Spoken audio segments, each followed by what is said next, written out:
Hello and welcome to Count Me In. I'm your host, Adam Larson. Today we're excited to have Deirdre Ryan, Global Finance Transformation Leader at EY, joining us. With over 30 years of experience in advising financial executives and CFOs, Deirdre provides an in-depth look at the evolving role of the CFO in the digital age. In this episode, we discuss the key challenges CFOs face today, balancing short-term gains with long-term investments, driving innovation while mitigating risk, and building future-ready skills. Deirdre shares insights on aligning digital strategies with business goals, managing costs, and utilizing data analytics to stay ahead in a competitive market. Additionally, she offers advice for retaining top talent and preparing for rapid technological advancements. This episode is full of practical insights and strategies to help you navigate the ever-changing financial landscape. Let's dive in with our conversation with Deirdre Ryan.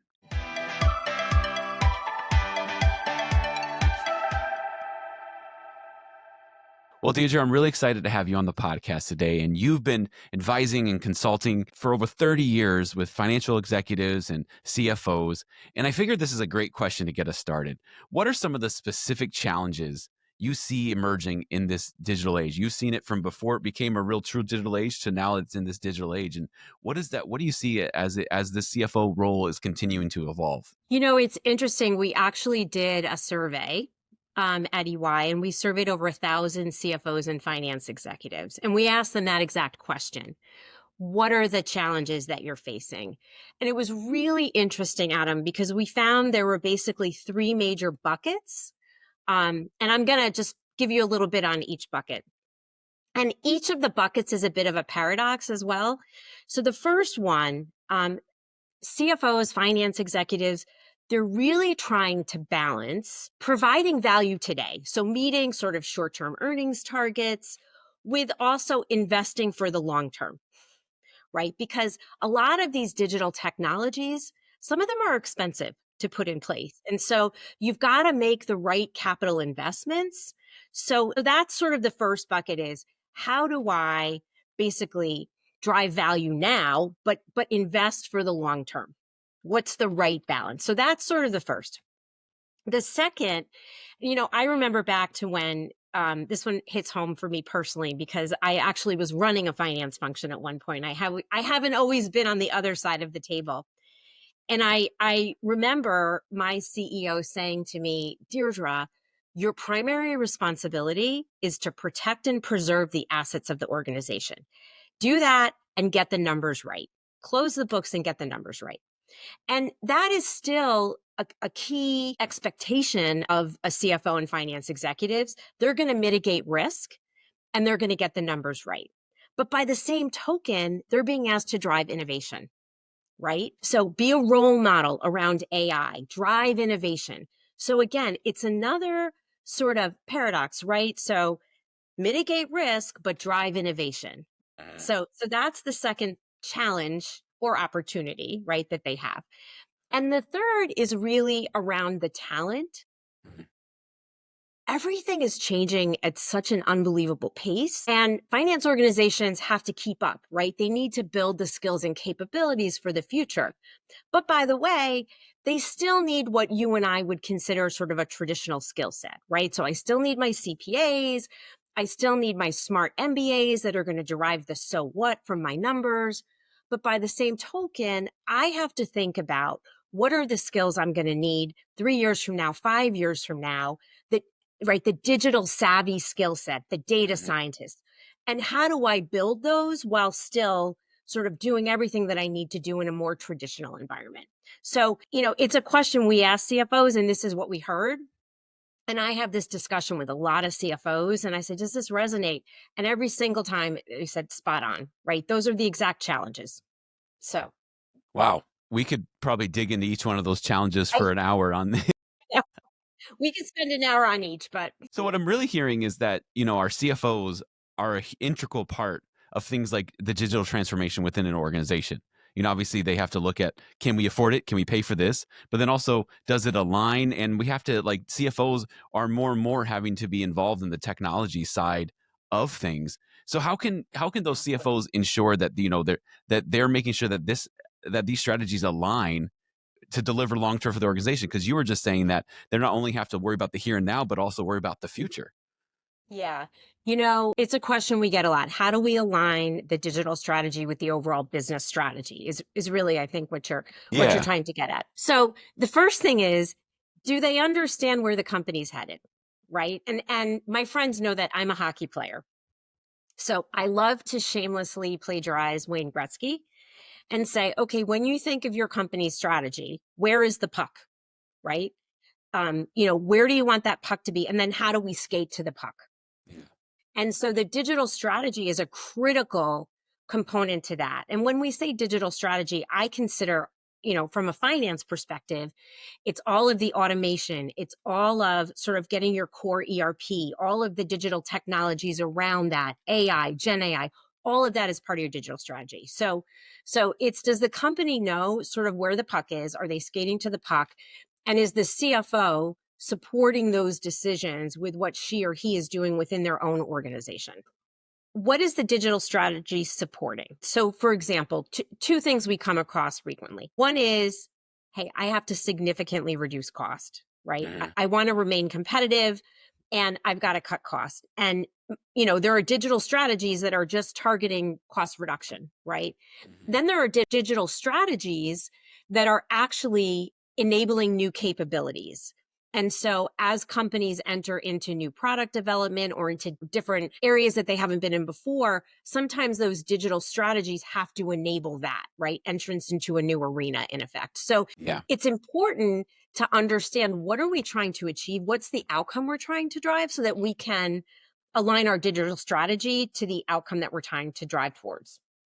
Well, and no digital strategy, no new digital undertaking is going to be free. There's going to be some sort of an investment into that.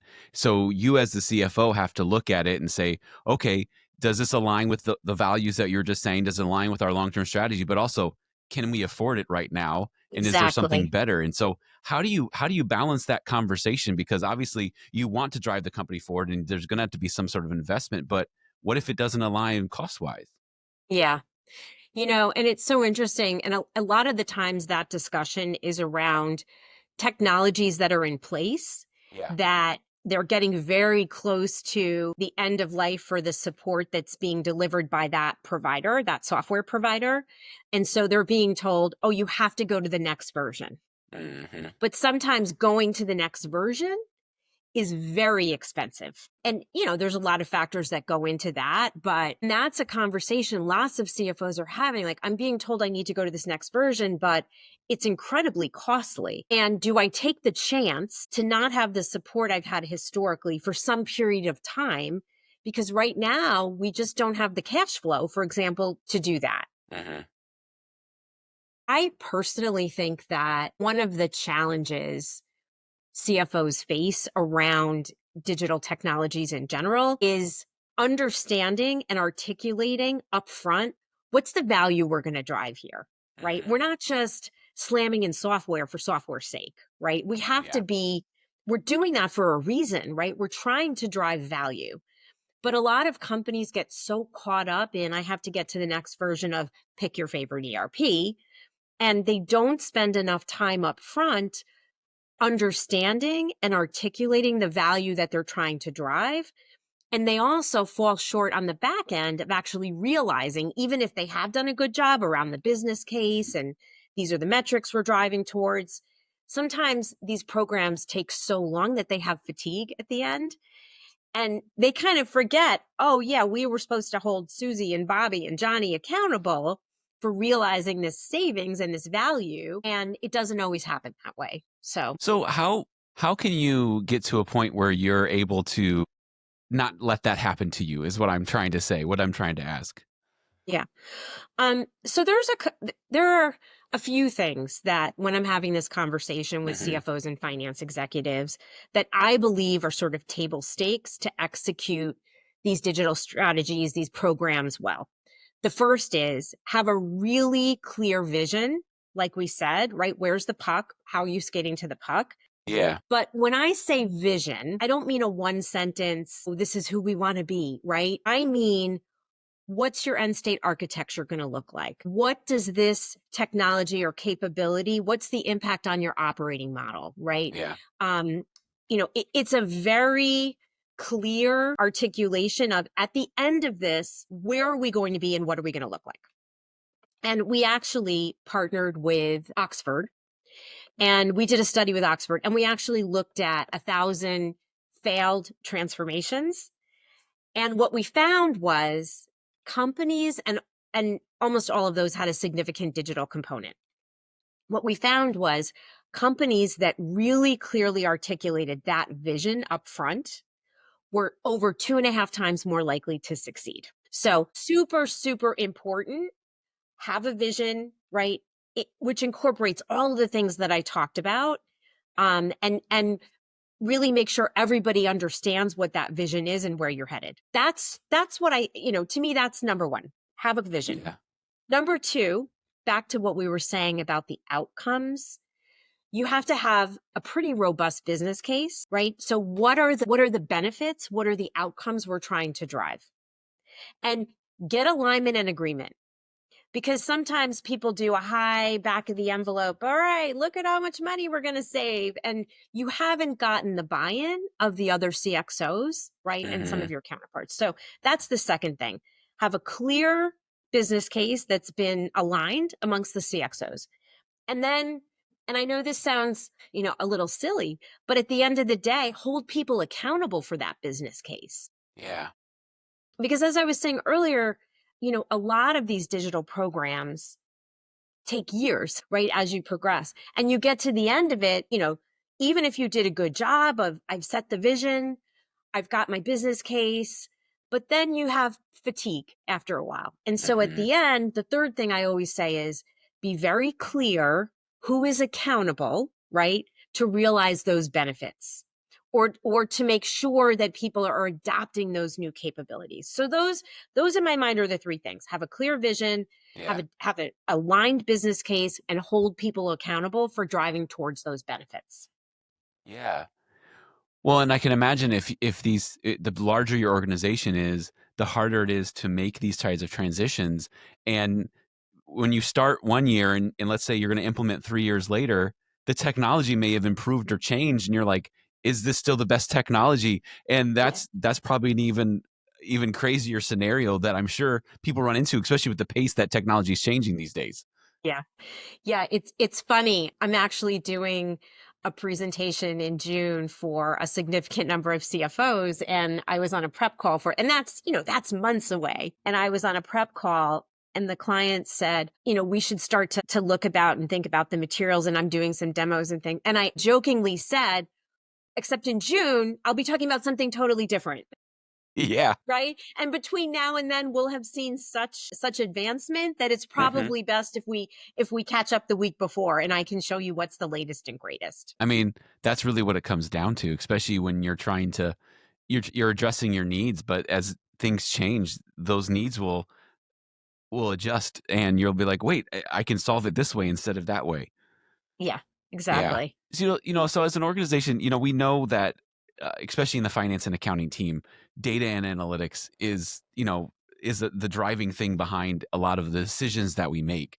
So how important are data analytics, especially when you're looking to do a digital transformation, you're looking to improve things, but then you realize, wait, my data is not in the right place, or it can expose some things as well. Yeah. Yeah, it's interesting. About a year ago, I brought some of the people that I thought were our best thought leaders at EY in the finance space together. And we said, hey, let's really think about the future of finance, right? In very practical terms. What do we think finance will look like 3 years out, 5 years out? And how do we advise our clients to help them gain or retain a competitive advantage? And at the end of the day, Adam, spoiler alert, it actually all comes back to the data. Mm. And so our POV, and obviously it's much more detailed than this, but at the end of the day, we think finance is just going to continue to be a very data centric function that's going to be expected to drive significant value, right? Yeah. And so data is at the core. It's at the core. And it's interesting. I've been telling clients for a long time, clean up your data, right? I Yeah. mean, over 20 years, right? This has been the mantra, clean your data, clean your data. And I have CFOs say to me, all right, you've been telling me that forever. And my answer is yes, but now you actually have to do it. Now you actually have to do it because you can't leverage these technologies unless you have the right data in place. Now, you don't have to do it all at once. And so I typically have a pretty robust conversation about how do we prioritize cleaning that data and aggregating that data so that you're doing the analysis that's actually going to differentiate you from your competitors. Yeah. But 100%, it's paramount. It's I think the most critical thing that finance organizations can do to prepare for what's coming, and actually what's here now, not even what's coming, what's here now, and being able to optimize the use of these amazing technologies that are now at our disposal. Well, because if your data is in good shape, when it's time to analyze and make clear decisions, you become more agile because you're confident in the data that you have. 100%. 100%. So when I was first asking you about challenges, I believe the third thing you said was about teams and having your teams in good shape. And the people who are analyzing that data for you as a CFO, the people who are doing the work, who are getting in the nitty gritty is your team. So, as you're talking to different CFOs, what are they doing to make sure that they keep and retain that top talent for their team to make sure that they're in the best position? Yeah. So it's interesting because I think the skill set that's required to be successful in the finance function is really changing dramatically. And we touched on that a little bit, right? You still Yeah. need your traditional CPAs and MBAs, but you do need for people to come up the learning curve and be very digitally savvy and have to understand these technologies. So to your question, okay, so as that's happening, a lot of the folks in finance who did a ton of manual work, right? A lot of that's been automated, right? So a lot of the transaction processing that historically, 10, 15, 20 years ago was a lot of manual effort. As companies automate that and they try to bring that skill set up, to your point, right? You need to identify who are the people that are going to be able to come up the learning curve and how do I keep them? Yeah. So there are a lot of different strategies around that, but one of the things that I personally think works really well is there's a lot that finance has to do. So identify who those high performing people are and put them in charge of like the cool, sexy projects that you're starting out on. So for Mhm. example, I'll give you a specific example. A lot of finance functions are dipping their toe in AI and Gen AI, right? Most have not implemented a robust program yet within finance. And so identify those high potential, right? Those like eager, thoughtful people that want to learn and put them in charge of the POC around AI within finance. So that's one strategy, right? Give them strategic projects of importance outside of their day jobs. The second thing that I've seen work really well is a rotational program. Some companies have these, others don't. I actually went through one when I was starting out my career. And so if you find those high talent people in finance, right, rotate them in different roles within the business, within finance, at the corporate level, and give them the opportunity to have a broader perspective on the company because it's going to make them a much better business partner when they come back into the finance organization. So those are the two things I've seen that I think work really well. Yeah. Well, and if it's a smaller organization, a lot of times people within the finance team have to wear many of the hats that you were just saying, oh, you can go test that out. But sometimes they have to do that all the time. True. That's absolutely true. I mean, I typically work with larger organizations Mhm. that are a bit more siloed, but 100%. And actually, that's a great learning ground, right? If you're in a smaller company and Yeah. you can play multiple roles and have varied experiences, I just think that makes you a better professional long term. It really does. And those are some of the skills that if you've been ingrained in a finance and accounting team, for your whole career and never seen any other aspects, it might be more difficult to kind of try to obtain some of these more digital savvy things that are coming your way. Are there Yeah. strategies that you've seen CFOs to take trying to upskill their teams in a better way? Well, I'll tell you what I did with my team because as we advise clients, right? So we have to be ahead of the curve. Yeah. So we at EY actually, believe it or not, we have the largest private LLM in the world. Wow. So we've built what we call EYQ, and that allows the folks that sit in my practice to get their hands dirty, right? Because Hmm. how do you really come up the curve with these technologies? You learn how to use them, right?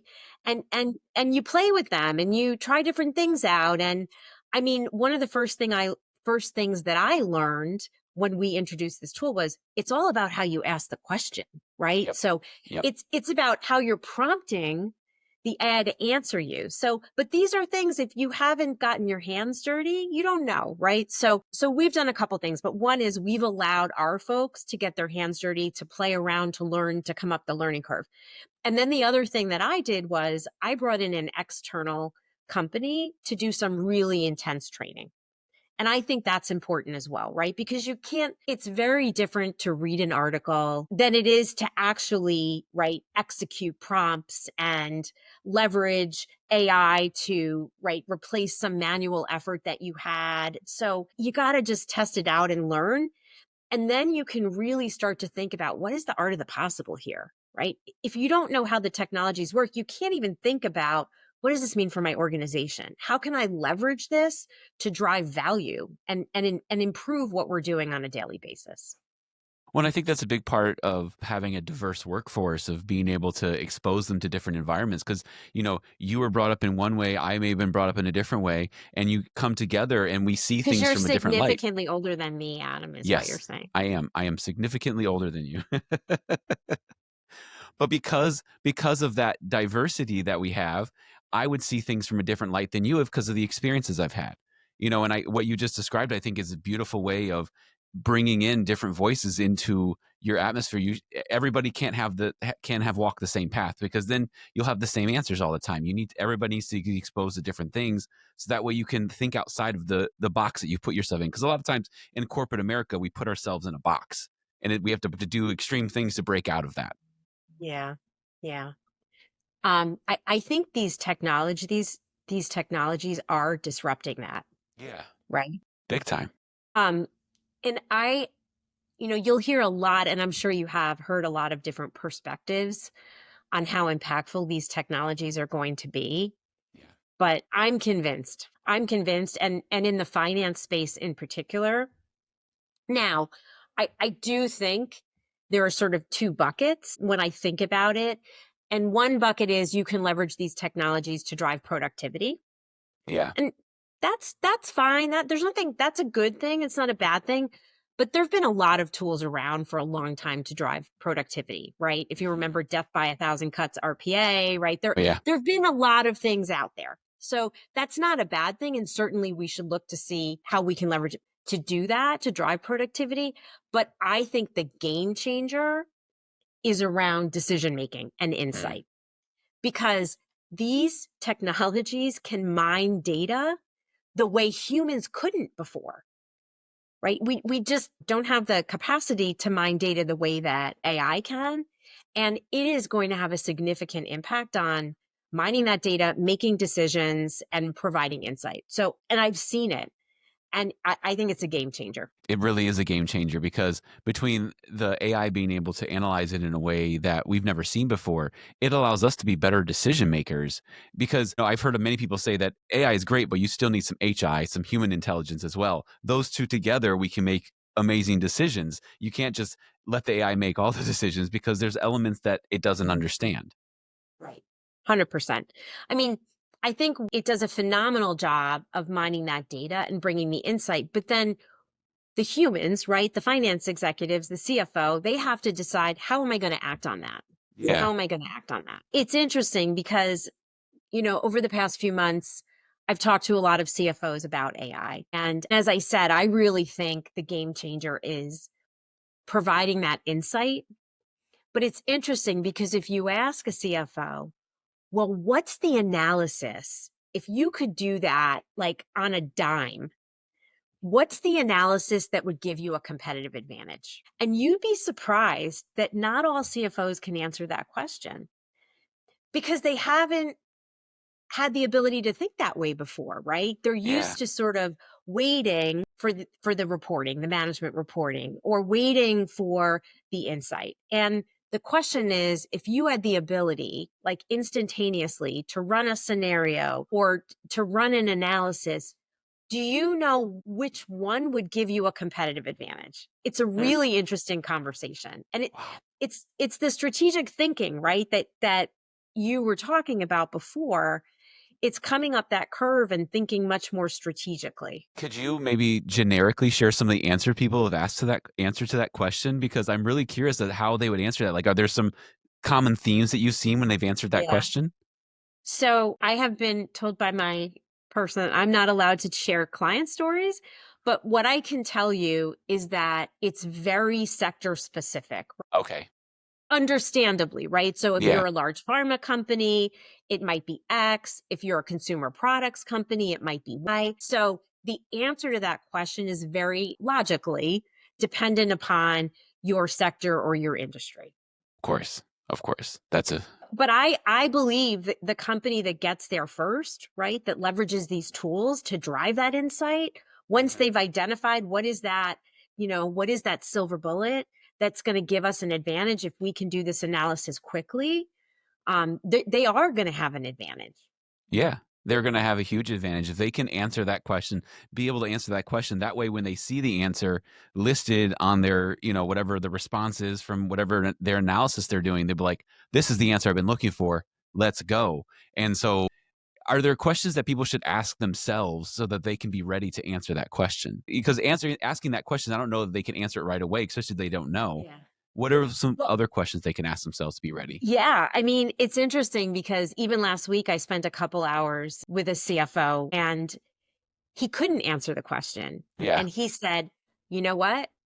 As soon as I get back to my office, I'm pulling my team together and we need an answer to that, right? We need to be Yeah. able to articulate what do we need to do in a really timely way from an insight, mining data that we couldn't mine before to drive that. So even if they can't answer it on the spot, I think it is pushing CFOs and finance execs and their teams to think more strategically Hmm. about the analysis that they're doing. And to your question earlier, that's why the data is so critical because sometimes the answer, and this happened with one of our clients, they knew the answer, but they weren't collecting the data, right? To do that analysis. It was Yeah. it was a very specific piece of operational data and an external data and some external data that they needed as well. And so they could answer the question, hey, if I knew this and I could get that answer quickly, wow, that would really help me manage the bottom line. Mhm. And then when they took a step back, they said, well, the problem is that we're not collecting that data consistently in a clean way. And we need some external data points as well. So it goes back to what we were talking about before, that's why when I look, a few years out and most finance functions, knock on wood, right, have leveraged these world-class ERPs and they've automated a lot of the transaction processing. What are they going to be doing? They're going to be trying to drive that insight to gain a competitive advantage, to drive value. And so much of that is based on how you're collecting, aggregating, and analyzing the data. Hmm. Well, and if your data's not in a good spot, it might take you a couple years to get it to a point where you can answer your those questions, and Exactly. you have to be okay. Look, okay, this is part of our plan now is getting to that Exactly. point. Exactly. And some of these things, you can't do them overnight, right? And it's interesting because, listen, feel for CFOs, their jobs have evolved. When I was running a finance function, the most important thing I had to do was get the books closed, Yeah, right? Just close the books, get the numbers right. Now they have so much on their plate, right? They're expected to be the strategic partner. They're expected to be implementing these technologies. They're expected to be properly allocating capital and dealing with investor. I mean, there's so much on their plate. yeah, It's hard, right? But that's where, hopefully we can help and we can advise and we can bring them up the curve and get them on the right path. definitely. Well, Deirdre, I'm so excited that we had this conversation. I just want to thank you so much for coming on the Yeah, me podcast too, today. Adam.